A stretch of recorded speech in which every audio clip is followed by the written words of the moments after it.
This week, Reverend Wendy begins a new series entitled From Struggle to Well-Being. This week's talk examines looking at life from a point of view that asks, what would life be like if we stopped looking at it as a series of problems to be fixed? So I am very much looking forward to the series that we're beginning this morning, and I've entitled it From Struggle to Well-Being. Anybody interested in making that journey from struggle to well-being? Me too. Well, I happen to have found a book that I'm surprised I didn't already know about. The book is called What's in the Way is the Way. How many of you have heard of this book? What's in the Way is the Way. A few of you, okay, but not very many. It's written by Mary O'Malley. Have you ever had the experience of picking up a book and reading it and feeling like you were reading something that you could have written yourself, or that you are reading something that is articulating the ideas that you have felt, that it just felt so familiar? So as I was reading her book, I thought, my goodness, she sounds like a unity or science of mind minister. Now, from what I know, she is not. She is an author, she is a counselor, and she's a leader in the field of awakening. And many of the people who have written endorsements for her book are people that those of us in this room would be familiar with. So anyway, What's in the Way is a practical guide for waking up to life, for transforming fear and confusion into trust and clarity, for healing the core beliefs that keep us stuck, and for moving through struggle into living life fully.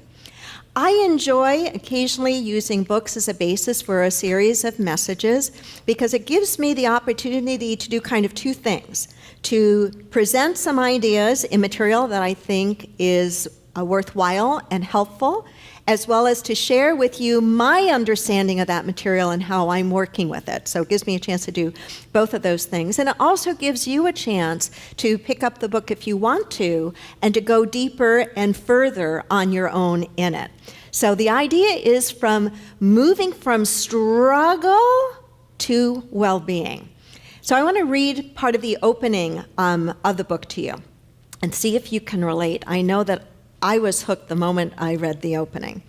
When I was very young, I was like a sea anemone, fully open with its tendrils floating in the waves of life. But as the experiences of my life scared and overwhelmed me, I began to shut down. Just as the sea anemone closes in on itself when it feels threatened, I closed down too. This gave an illusion of safety in the unsafe world of my childhood, but it also put up a wall between me and life. Maybe you can relate to that. We try to protect ourselves, we try to feel safe from the things that we think could threaten us, and so we put up a wall, and the consequence of that wall is we have this barrier of separation then from really experiencing life fully. Since I experienced myself as defective, I became an ongoing project to myself. Can any of you relate to that? Oh my gosh, I thought, boy, that really sounds like something that's resonant for me. Since I experienced myself as defective, I became an ongoing project to myself. I tried to get rid of the parts of me I didn't like and hold on to the parts I did. But these parts seemed to have a life of their own, appearing when I didn't want them to be here and disappearing when I wanted them to stay. I desperately tried to understand it all, but that just kept me caught in my head. It wasn't until a teacher showed me how to listen to myself that I began to open up again. Rather than always being in fix-it mode, I learned to meet myself exactly as I am. Rather than always being in fix-it mode, I learned to meet myself exactly as I am, discovering a place beyond judging. Take this in a moment. Discovering a place beyond judging, beyond fixing, beyond getting rid of, and beyond trying to understand. Raise your hand if you can relate to any parts. Yeah, can relate to a lot of it. And so here's a question. What would happen what would happen if you understood that there is a place that you can live from that doesn't turn life into a series of problems to be solved? Would that feel different? Would you be interested in that? I know I'm interested in that. And what if you could really grasp, that might not be the best word here, but really live from knowing that that place or that way of being is not dependent upon anything being different in your life right now. You know, so much of the fixing and problem solving that we do on the human level is about trying to get life to be different than what it is right now. What if we could approach life from a completely different state of being, a completely different consciousness, moving from struggle into well-being? And as we move from struggle into well-being, then from that place, allowing life to unfold with greater ease and grace. It's a subtle but profound different way of being. There are 7 ideas that key ideas and concepts I want to pull from the chapter. The first couple of chapters are really, really rich. And so I'm going to do my best to pull some of the key concepts. And here's the first one. You are not this struggling self. You are the space in which the struggle is happening. That to me is profound. You are not this struggling self. You are the space in which the struggle is happening. I'd like you to actually think of a struggle going on in your life right now. Everybody have a struggle that they can think of?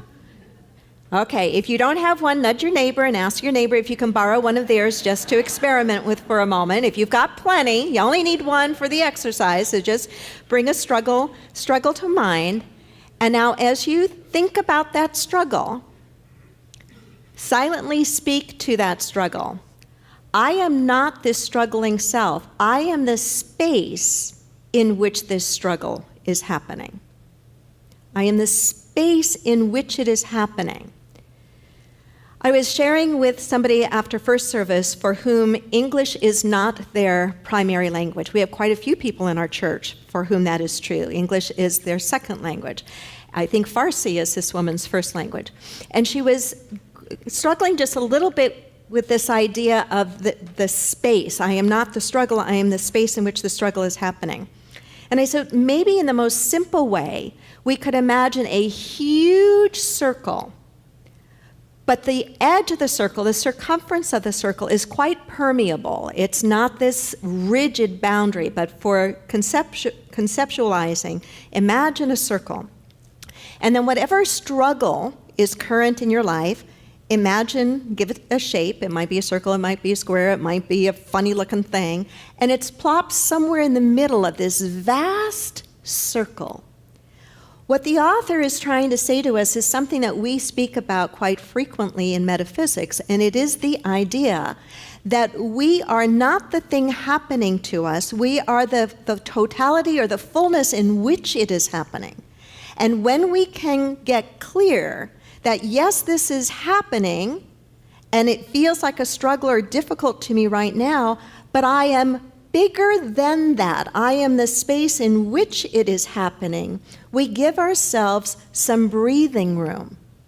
We begin to feel less struggle and resistance, and as soon as we begin to feel less struggle and resistance, we become more open to creativity, to insight, to inspiration, to new possibilities that will help us to meet whatever this struggle may be in an entirely different way and in a more effective way. She writes, as you deepen into this process, you will learn how to unhook. That's a powerful word and thought. To catch yourself when you're hooked by an emotion, hooked by a pattern, hooked by a behavior, hooked by a feeling. As you deepen into this process, you will learn how to unhook from all the fears, longings, irritations, and sorrows that struggle generates. Rather than getting seduced into struggle or turning to your compulsions or fighting with the people in your life, you will be able to simply let them pass through you, discovering that at any given moment, only a small part of you has a problem with life. The rest of you is at peace. Oh, is that a powerful thought? to hold, wait a minute, only a small part of me has this problem. The larger part of me, the real of me, the soul of me truly, is at peace. So that's one key concept. A second key concept is that no matter what your mind says, there is a place in you where everything is and always will be okay. Now, your mind is going to argue with that probably, right? One of the challenges we have, I think, in our human expression is the overuse of our mind and the underuse of our spirit or our soul or our heart or our gut. No matter what your mind says, there is a place within you where everything is and always will be okay, but we don't get there with our minds. We can't think our way there. Have you ever tried to think your way to peace? If you try to think your way to peace, peace will be a theoretical concept and not a felt experience. We feel our way to peace. It is our heart, our soul, that can take us where we want to go. So in this idea that no matter what our mind says, there is a place where everything is and always will be okay within us, she uses the term to describe that place as the meadow. Think of it as a beautiful meadow. Beautiful meadow. Peaceful, serene, calm, fills our soul. She says we have this beautiful meadow, but the meadow eludes us because of, here's another key term she'll use throughout the book, the storyteller in our head that creates a cloud bank of confusion. Can you relate to that? So 3 key concepts that you want to think about and observe in your life experience is the meadow, that state of feeling of all rightness, okayness, that beneath whatever is going on, it's not denying that it's going on, but beneath what's going on or alongside of what's going on, there is this meadow, there is this place or this state of okayness. And that it is always there, but the storyteller, and this is point number 3, the storyteller doesn't recognize the okayness and creates a cloud bank of confusion through all of its labeling and through all of its evaluation and through all of its judging. So it is not that the meadow has disappeared. It's that through all the stories that we are telling ourselves, through all the stories the storyteller is telling us about what is happening, what may happen, what should have happened, what could happen, why it didn't happen, why they're doing that. Are you with me? Right? We all have the same kind of storyteller dynamic going on. Is creating this thick cloud bank, this thick fog. Can you call to awareness the last time you drove in dense fog? Nod your head if you can. Yeah, it takes a lot of attention to move through that dense fog, right? And let's say you were driving somewhere that you've driven many times before. So you know the way to get there, but the dense fog makes the way look so very different, does it? The way is still the same way. The path and the roads are still there, but you don't see them because of this fog. Through our time together as we explore more of this book and as I share with you more from my own personal experience, we'll be looking at how do we help dispel this cloud bank so that the meadow, that state of okayness that really is always there, is what we experience. 4th key point, everything we long for and everything we truly are is always right here, right now. Again, there's a part of our mind that might really argue with that. Everything I long for, everything I truly am, is always right here, right now. We live in an infinite field of potentiality, an infinite field of possibility. We live in an infinite field of divine energy and divine intelligence. Everything we long for, everything we truly are, is already present in this moment.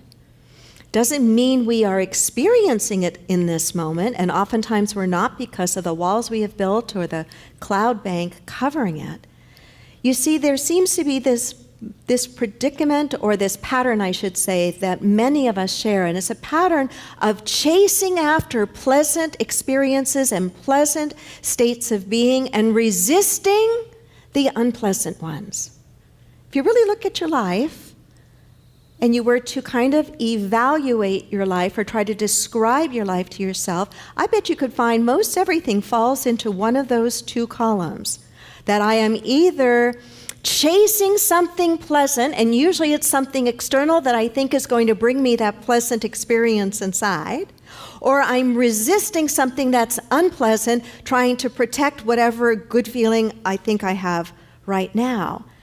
And yet the truth of the matter is that approach of chasing after the pleasant and resisting or pulling away from the unpleasant, that can't bring us peace.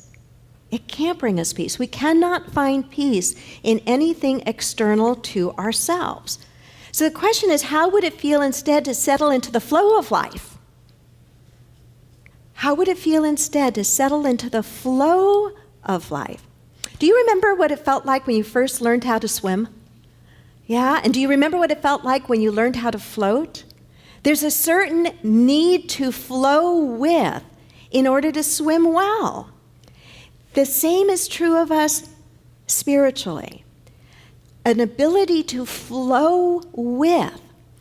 Jesus said, "Come to me, all you who are heavy laden, and I will give you rest." He wasn't talking about come dump your stuff on him, accept him as your personal Lord and Savior, and you're going to be fine. It's much richer and way more deep spiritual truth than anything surface like that. When he said, "Come to me, all you who are heavy laden, and I will give you rest," the me that he was referring to was a state of awareness. The Christ consciousness might be a way that we would say it in unity, not unique to him, Jesus the man, but a possibility of awakening for each and every one of us, that when we come into that way of being in our lives, then the things that we carry are not going to feel so difficult and so very heavy. And the moment they stop feeling so very difficult and so very heavy, we will begin to equip ourselves to meet them and move beyond them with much greater skill and ease and grace. How many of you are familiar with the teacher Ram Dass? Raise your hand. Remember the book he wrote? I think it was in the 70s, Be Here Now, one of the most powerful books on deep spiritual practice, kind of bringing together Eastern and Western thought. Netflix has a great short documentary on him that just came out on Friday night, and I believe it's called either Going Home or Coming Home. And if you have been following or are aware of Ram Dass's journey, he's getting on there in years, and his physical form, his body, suffered a very debilitating stroke, leaving him with challenged speech and difficulty in movement. He's regained a fair amount of it. But this little documentary is a beautiful example of what I'm trying to convey to you and what I think the book is trying to convey to us. And that is that whatever it is that's up for us in our lives, whatever it is that's challenging us where we feel a sense of struggle, it might be around finances, it might be around a health issue, it might be around a relationship challenge, that we are not that, we are the space in which all of that is happening. And as you watch this little documentary of Ram Dass, you see him in his wheelchair. You see him needing help to get into and out of the chair, into and out of the pool. You see him in the beautiful ocean waters of Maui. And you see this incredible demonstration of being way more than his physical body that is so impaired right now. And you enter into a taste of what it means to be your soul, what it means to be this all-encompassing self that is beyond whatever is happening to you in this particular moment. I really encourage you to take a look at it. A fifth key point is that the doorway to freedom, how we move from struggle to well-being, the doorway to freedom comes from our willingness to become curious and from bringing the light of our compassionate attention to the struggle. So it comes from two things. It comes from the willingness to be curious and to bring compassion into the observation. So take that in, because those I think are really important how-to pieces. The willingness to become curious and the willingness to bring a compassionate viewing point into whatever that struggle may be. It's very different to look at our struggles or to look at the storyteller with a genuine sense of curiosity about it, rather than, boy, I'm going to really whoop this storyteller into shape, right? Am I the only one that's ever tried to do it that way? And what happens? The more you resist it, the stronger she becomes. It's a little bit like, I'm going to get back to the meadow no matter what, right? Have you ever had a great experience in meditation, a peak experience, an epiphany maybe, momentarily, you go, wow, that veil just then, the cloud of confusion just lifted, I get it.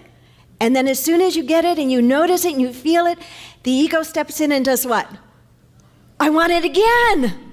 And we try to make it happen, right? You know what I'm talking about. But we can't make it happen. We can allow for it to happen.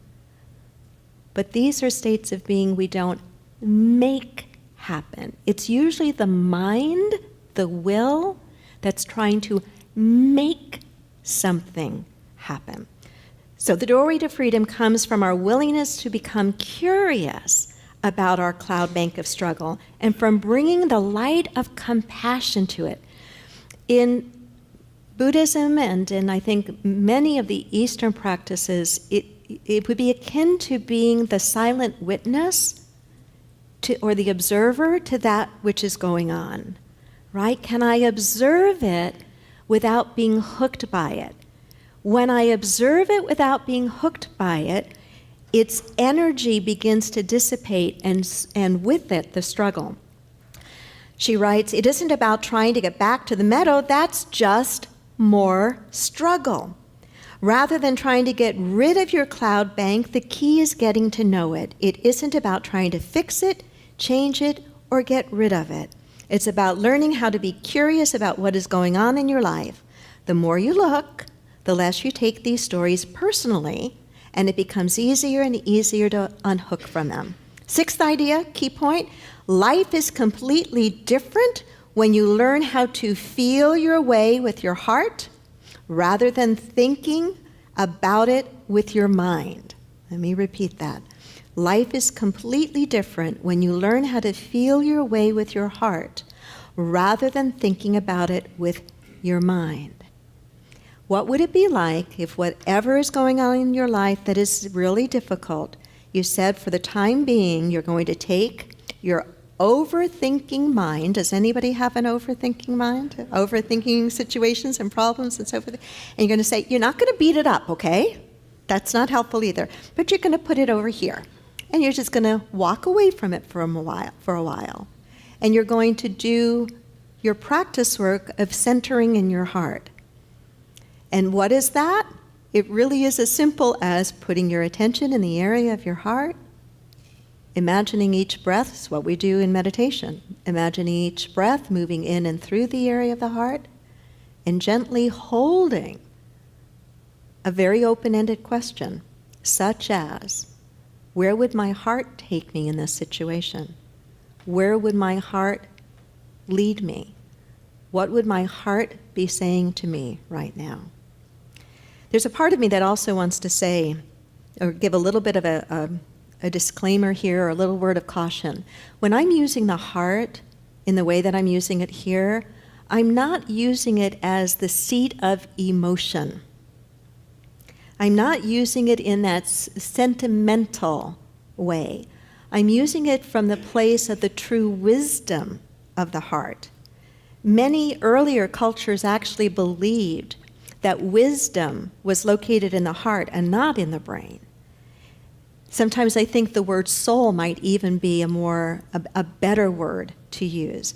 But the idea is beginning to drop the overuse of the thinking of our way through challenges and difficulties and opening ourselves up to a different way of looking at and feeling them by opening into the heart space or the soul space. There is, as you've heard me say, a fair amount of research done into the innate wisdom of the heart, especially when we move into that state called heart coherence, that we begin to access a level of wisdom that is ours, that is within us, that eludes us when we are just approaching things from here. And then the last key point that I would share, pulling from the chapter, is another one that a part of us might struggle with or resist, and it is her statement that life is trustable. It's not always likable, she says, but what's in the way is the way. Life is trustable. What does she mean by that? She says this trust is not trusting that you will get what you want. Trust understands that you will get what you need in order to come out of the cloud bank of struggle. This is what she means, I believe, when she says what's in the way is the way. What's in the way is the way to our awakening. Say that with me. What's in the way is the way to our awakening. And let's personalize it. What's in the way is the way to my awakening. Let's say that together. What's in the way is the way to my awakening. So here's a bit of an invitation to you. If you notice this week a pattern of struggle and resistance coming up, I invite you to just hold this one affirmation, the one we just did, as you look at whatever it is you are struggling with. And that is that what is in the way is the way to my awakening. This is part of my awakening. Let me be open to the form and the path that it takes. Namaste. Many people enjoy Reverend Wendy's talks and meditations and aren't able to attend the Unity Center in person. If you're part of our extended family from around the world and would like to help support the Unity Center, please go to our website or download our free app, which offers even more ways to connect with the Unity Center. Namaste.